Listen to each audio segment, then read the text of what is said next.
Asia cup చేజిక్కించుకున్న Bharat మూడోసారి కూడా పాక్ కి చుక్కలు చూపించిన టీమిండియా మ్యాచ్ తర్వాత కప్ తీసుకునేందుకు భారత్ నిరాకరించింది. విజేతగా నిలిచిన ఆసియా కప్ ట్రోఫీ తీసుకోలేదు భారత్. పాకిస్తాన్ మంత్రి మోసిన్ నఖ్వీ చేతుల మీదుగా తీసుకోవటం ఇష్టం లేక ట్రోఫీని తిరస్కరించింది భారత్. పోడియం వద్దకు రాకుండా డగౌట్లోనే కూర్చున్నారు ప్లేయర్స్ అందరూ. కప్ తీసుకోకుండా పోడియం వద్ద సంబరాలు చేసుకున్నటువంటి దృశ్యాలు కూడా మీరు చూస్తున్నారు. క్రికెట్ అభిమానులను ఉర్రూతలొగించిన ఆసియా కప్ ఫైనల్లో టీమిండియా మరోసారి తన ఆధిపత్యాన్ని నిరూపించుకుంది. అయితే ఈ మరుపురాని విజయం తర్వాత భారత్ జట్టు తీసుకున్న నిర్ణయం మాత్రం పెను సంచలనంగా మారింది. 41 ఏళ్ల తర్వాత ఆసియా కప్ టోర్నీ చరిత్రలోనే తొలిసారి ఫైనల్లో తలపడ్డ భారత్ పాకిస్తాన్ మధ్య జరిగిన ఈ పోరులో చివరి ఓవర్లో 5 వికెట్ల తేడాతో అద్భుతమైనటువంటి విజయం నమోదు చేసి ఇండియా 9వసారి టైటిల్ని కైవసం చేసుకుంది. ఈ విజయం కంటే ఆ తర్వాత భారత ఆటగాళ్లు తీసుకున్న ట్రోఫీ నిరాకరణ ఏదైతే ఉందో ఆ నిర్ణయం ఇప్పుడు దేశ ప్రజలకు ఇంకా ఆనందాన్ని పెంచిందని చెప్పాలి, సంతోషాన్ని రెట్టింపు చేసిందని చెప్పాలి. విజయం తర్వాత జరిగే పోడియం ప్రజెంటేషన్ కోసం పాకిస్తాన్ మంత్రి, ఆసియా క్రికెట్ కౌన్సిల్ అధ్యక్షుడైన మోసిన్ నఖ్వీ వేదిక మీదకి చేరుకున్నారు. కానీ టీమిండియా ఆటగాళ్లు మాత్రం డగౌట్లోనే ఉండిపోయారు. పాక్ మంత్రి నఖ్వీ చేతుల మీదుగా ట్రోఫీ మెడల్స్ తీసుకోవడానికి భారత జట్టు నిరాకరించింది. వాళ్ళతో షేక్ హ్యాండ్ ఇవ్వటానికే ఒప్పుకోలేదు. మనం వాళ్ళ చేతులతో ట్రోఫీని ఎలా తీసుకుంటాం? మన మీద యుద్ధానికి వచ్చినటువంటి దేశానికి సంబంధించిన వ్యక్తితో, మన మీద యుద్ధం చేసి మనల్ని గాయపరుస్తున్నటువంటి వాళ్ళతో మనం ఎందుకు ట్రోఫీ తీసుకోవాలి? వాళ్ళ చేతుల మీదుగా మనం ట్రోఫీ తీసుకోవడమా? అసలు వాళ్ళ ఆటగాళ్లతో షేక్ హ్యాండే కలపలేదు. వాళ్ళ ట్రోఫీ మనకి, వాళ్ళ చేతులతో ఇచ్చే ట్రోఫీ మనకెందుకు అంటూ మనం పూర్తిగా నిరాకరించేశాం. పాక్ మంత్రి వెయిట్ చేశాడు, ఆసియా కప్ అధ్యక్షుడు వెయిట్ చేశాడు అక్కడ మన కోసం. వీళ్ళు వస్తారేమో, ట్రోఫీ ఇవ్వాలేమో అని చెప్పి వెయిట్ చేశారు. కానీ వాడికి అర్థమైపోయింది, ఎప్పుడైతే మనం ఒక డెసిషన్ క్లియర్ కట్గా తీసుకొని మనం రాలేదో, ట్రోఫీ తీసుకోవటానికి, నీ చేతుల మీదుగా ట్రోఫీ తీసుకోవటానికి మాకు ఇష్టం లేదని చెప్పి ఖరాఖండిగా చెప్పామో, వెయిట్ చేసి చేసి వెనుదిరిగి వెళ్ళిపోయినటువంటి పరిస్థితి ఉంది. పోడియం వద్ద చాలాసేపే వెయిట్ చేశాడు. భారత ఆటగాళ్ళ నుంచి కనీసం అంటే కనీసం స్పందన రాలా. దీంతో నిస్సత్తువుగా ట్రోఫీని తీసుకొని ఆయన వెనుదిరిగాడు. భారత జట్టు ట్రోఫీని నిరాకరించినట్లు ప్రజెంటేటర్ అధికారికంగా ప్రకటించాల్సినటువంటి పరిస్థితి వచ్చింది.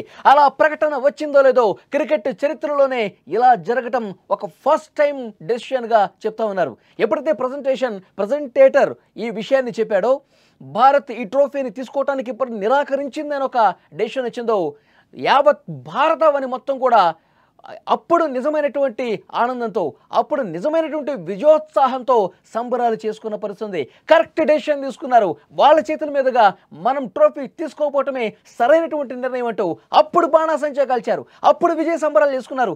రోడ్ల మీదకి వచ్చి యావత్ భారత్ యువత మొత్తం కూడా, క్రికెట్ అభిమానులందరూ కూడా సెలబ్రేషన్స్ మోడ్లోకి వెళ్ళిపోయిన పరిస్థితి ఉంది. ఒక్కసారి ఇక్కడ స్క్రీన్ మీద మీరు చూస్తూ ఉన్నారు, అతను ఏ విధంగా వెనుదిరిగి వెళ్ళిపోతున్నాడో చాలా స్పష్టంగా మనం స్క్రీన్ మీద కూడా చూస్తున్నాం. భారత ఆటగాళ్ళు వచ్చి ఈ ట్రోఫీని అందుకుంటారేమో అనుకుని వెయిట్ చేశాడు. కానీ మన నుంచి కనీస స్పందన లేకపోవడంతో ఇక నా చేతుల మీద నుంచి వీళ్ళు అన్నంత పని చేశారు అనుకున్నట్లుగానే ట్రోఫీని నిరాకరించారు అని అర్థమైపోయి వెనుదిరిగి వెళ్ళిపోతా ఉన్నాడు. మనం స్క్రీన్ మీద ఆ విజువల్స్లో చాలా స్పష్టంగా సర్కిల్లో కనిపిస్తోంది. నఖ్వీ వెనుదిరిగి వెళ్ళిపోయే దృశ్యాలు మీరు చూస్తూ ఉన్నారు. ఈ చారిత్రక మ్యాచ్ విషయానికి వస్తే, తెలుగు కుర్రాడు తిలక్ వర్మ ఆడిన 69 పరుగుల అద్భుత ఇన్నింగ్స్ మ్యాచ్ గమనాన్ని పూర్తిగా మార్చేసింది. ఒక దశలో 10 పరుగులకే 2 వికెట్లు కోల్పోయి కష్టాల్లో పడ్డ టీమిండియాను తిలక్ వర్మ తన అనుభవం, సంజు శాంసన్తో కలిసి ఆడిన సమన్వయంతో గెలిపించేశాడు. చివరి వరకు క్రీజులో నిలబడ్డ తిలక్ సిక్సర్తో మ్యాచ్ ముగింపుకు 1 రన్కు ముందుంచడం అభిమానుల్ని అలరించింది. ఈ టోర్నీపై పాకిస్తాన్లో భారత్కు ఇది 3వ విజయం కావటం విశేషం. టైటిల్ పోరులో కూడా విజయం సాధించి పాకిస్తాన్కు తిక్క కుదిరే విధంగా చాలా గట్టిగా సమాధానం ఇచ్చింది టీమిండియా. తిలక్ వర్మ గురించి మనం ప్రత్యేకంగా మాట్లాడుకోవాలి. యాక్చువల్గా తిలక్ వర్మ అందరూ వికెట్లు పడుతున్న క్రమంలో అభిమానులందరూ కొంత నిరుత్సాహానికి గురయ్యారు. వికెట్లు వరుసగా పడుతున్నాయి, మనం ఎలాగైనా గెలిచి తీరాలి, మ్యాచ్ గెలిచేసి ట్రోఫీని, ఈ ఆసియా కప్ మనదే అని ప్రపంచానికి చాటి చెప్పాలి, పాకిస్తాన్ మీద ఎప్పటికీ మనదే పై చేయి అని చెప్పి భారత అభిమానుల్లో ఆశ ఉంది. కానీ వికెట్లు వరుసగా పడుతున్నాయి, ఆందోళన ఉంది. వచ్చినటువంటి తిలక్ వర్మ మెల్లగా బ్యాటింగ్ స్టార్ట్ చేశాడు. బంతిని బౌండరీలకు తరలించడం మొదలుపెట్టాడు. ఆశలు పెరుగుతూ ఉన్నాయి. పాకిస్తాన్ మీద ఏదైతే ఒక పగ ఉందో, ఒక్క మ్యాచ్ కూడా ఓడిపోకూడదన్నటువంటి ఆశ ఏదైతుందో దాన్ని నిలబెడుతూ వరుసగా 4లు 6ర్లతో అద్భుతమైనటువంటి ఇన్నింగ్స్ ఆడి భారత్ని విజయ పథాన చేర్పించాడు. మన హైదరాబాద్ కుర్రాడు, మన తెలుగోడు ఆసియా కప్లో పాకిస్తాన్కి గట్టి దెబ్బను రుచి చూపించాడు. ప్రతి హైదరాబాదీ కాళ్ళ ఎగరేసుకొని మన తిలక్ వర్మ అంటూ నిన్న రాత్రంతా డ్యాన్సులు చేసినటువంటి పరిస్థితి. పాకిస్తాన్కి మనోడే బుద్ధి చెప్పాడు, పాకిస్తాన్కి ఒక గట్టి షాక్ ఇచ్చాడు మనోడే అంటూ రోడ్ల మీదకి వచ్చి తిలక్ వర్మని అభినందిస్తూ డ్యాన్సులు చేసినటువంటి పరిస్థితి. మ్యాచ్ అనంతరం ప్రెస్ కాన్ఫరెన్స్లో కెప్టెన్ సూర్యకుమార్ యాదవ్, అభిషేక్ శర్మ తమ విజయానికి సంబంధించి మీడియా ప్రశ్నలకు సమాధానాలు ఇచ్చారు. ట్రోఫీని నిరాకరించడం గురించి అడిగిన ప్రశ్నకు స్కై సమాధానమిస్తూ, నా కెరీర్లో ఒక విజేత జట్టు ట్రోఫీని తిరస్కరించడం ఇదే ఫస్ట్ టైం. మేము అన్ని రకాలుగా గెలవటానికి అర్హులం, ట్రోఫీని తీసుకోవటానికి అర్హులమే, కానీ కావాలనే ఈ ట్రోఫీని మేము తిరస్కరించాం. పాకిస్తాన్ పుండు మీద కారం చల్లినట్టుగా చాలా స్పష్టమైనటువంటి సమాధానం చెప్పాడు సూర్యకుమార్ యాదవ్ మిగతా ప్రశ్నలకు సమాధానం చెప్పకుండా దాటివేయటం పరిస్థితి తీవ్రతను తెలియజేస్తోంది. అంటే మనం ఎంత గట్టిగా ఉన్నాం, పాకిస్తాన్ మీద ఏ స్థాయిలో పోరాటం చేస్తున్నాం అనేది కూడా ఇక్కడ క్లియర్గా మనం అర్థం చేసుకోవాలి. ప్రధానమంత్రి నరేంద్ర మోదీ ఈ విజయం తర్వాత ఒక ట్వీట్ చేశారు. ఆపరేషన్ సింధూర్ని ప్రస్తావించారు. యుద్ధ భూమిలో అయినా మైదానంలో అయినా ఒక్కటే ఫలితం. మైదానంలో కూడా మనం ఆపరేషన్ సింధూర్ చేశాం, ఎక్కడైనా విజయం మనదే అని భారత ఆటగాళ్లను కీర్తిస్తూ ఆయన ట్వీట్ చేశారు. ఆ ట్వీట్తో మరింత భావోద్వేగంతో ఆ ట్వీట్ని చూసినటువంటి పరిస్థితి కనిపిస్తోంది. ప్రతి ఒక్కరూ కూడా సెలబ్రేషన్ మూడ్లోకి వెళ్ళిపోయారు. ఏ మ్యాచ్ అయినా, అది ఏ కప్ అయినా సరే, పాకిస్తాన్ మీద ఆడుతున్నామంటే ఆ గెలుపు డెఫినెట్గా టీమిండియాదే. ప్రతి ఒక్క మ్యాచ్ కూడా టీమిండియానే గెలవాలి, గెలుస్తుంది అన్న ఒక గట్టి నమ్మకం ఫ్యాన్స్లో ఉంది. వరుసగా 3 మ్యాచ్లు గెలిచేశాం. మొదటి మ్యాచ్ ఆడుతున్న సందర్భంలో ఎక్కడ కూడా అభిమానులు స్టేడియంలో ఎక్కడైతే పెద్ద ఎత్తున అభిమానులు వస్తారో ఆటను ఆస్వాదిస్తారు అనుకున్నారు. ఎందుకంటే అంతకు ముందు నుంచే బాయ్కాట్ ట్రెండ్ నడుస్తోంది. ఆపరేషన్ సింధూర్తో ఒక గట్టి బుద్ధి చెప్పిన తర్వాత పాకిస్తాన్ ఏదైతే పిచ్చి ప్రలాపనలు చేస్తూ ఉందో, ఇష్టారీతిన మాట్లాడుతూ ఉందో, మన పౌరుల్ని పెహల్గాం దాడితో పొట్టను పెట్టుకున్న అక్కడి ఉగ్రవాదులకు సంబంధించి ఇంత ఉద్రిక్తమైనటువంటి ఉద్రేకం కలుగజేసినటువంటి పరిస్థితుల్లో అసలు అలాంటి ఒక పనికి మాలిన దేశంతో, టీంతో మనం ఎందుకు క్రికెట్ ఆడాలని చెప్పి ఒక బాయ్కాట్ ట్రెండ్ నడిచింది. అందుకే మొదటి మ్యాచ్లో ఫ్యాన్స్ నుంచి అంత మద్దతు లభించాల. ఫ్యాన్స్ నుంచి ఒక విపరీతంగా ఒక హర్షధ్వానాలు నమోదు కాల. కానీ ఒక మ్యాచ్ పూర్తయింది, ఆ మ్యాచ్లో ఘన విజయం సాధించాం. ఆ తర్వాత పరిస్థితులు అర్థమైపోయింది.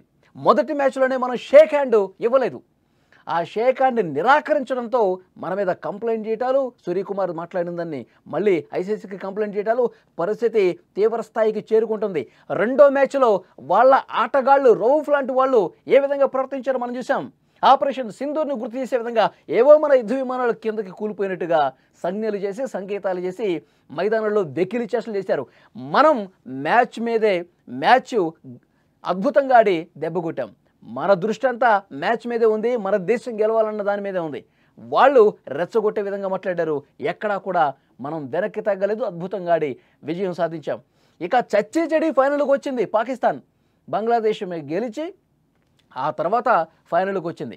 ఫైనల్లో కూడా అద్భుతమైనటువంటి ఆట తీరును ప్రదర్శించి ఎట్టి పరిస్థితుల్లో గెలవాలని చాలా పట్టుదలతో ఆడాం. అద్భుత విజయం నమోదు చేశాం. ముందే ప్లాన్ చేసుకున్నాం. నఖ్వీ ట్రోఫీ ఇవ్వడానికి సిద్ధంగా ఉంటాడు. ఆసియా కప్ అధ్యక్షుడు, పాకిస్తాన్ మంత్రి నఖ్వీ ఇస్తాడని చెప్పి ఆల్రెడీ షెడ్యూల్ రెడీ అయిపోయింది. అతని చేతుల మీదుగా మనం ఎట్టి పరిస్థితుల్లో తీసుకోవద్దని చెప్పి ఒక ప్లానింగ్తోనే ఉన్నాం. అనుకున్నట్టుగానే టీమిండియా ప్లేయర్స్ ఎవ్వరూ కూడా అతను ట్రోఫీ ఇవ్వటానికి వచ్చినప్పుడు కనీస స్పందన చేయలా. ఎప్పుడైతే ప్రజెంటేటర్ చెప్పాడో ఈ ట్రోఫీని భారత ఆటగాళ్ళు తీసుకోవటానికి నిరాకరిస్తున్నారు అని చెప్పారో, అప్పుడు అసలైనటువంటి విజయోత్సాహం ప్రతి ఒక్కరిలో కనిపించింది. అంతకుముందు అంతకుముందు అందరూ ఉత్కంఠగా వెయిట్ చేశారు, ట్రోఫీ ఏమైనా తీసుకుంటారా అని చెప్పి. విజయం సాధించినప్పుడు కూడా పెద్దగా సంబరాలు చేసుకున్నటువంటి భారత అభిమానులు ఎప్పుడైతే నిరాకరించారో, ట్రోఫీ లేకుండానే సెలబ్రేషన్స్ చేసుకున్నారో భారత ఆటగాళ్ళు మైదానంలో, అప్పుడు దేశం మొత్తం కూడా ఎగిరి గంతేసి ఒక్కసారిగా పెద్ద ఎత్తున సెలబ్రేషన్స్ చేసుకున్న పరిస్థితి. ప్రతి ఒక్కరి కళ్ళలో ఆనందం, విజయం కనిపించింది.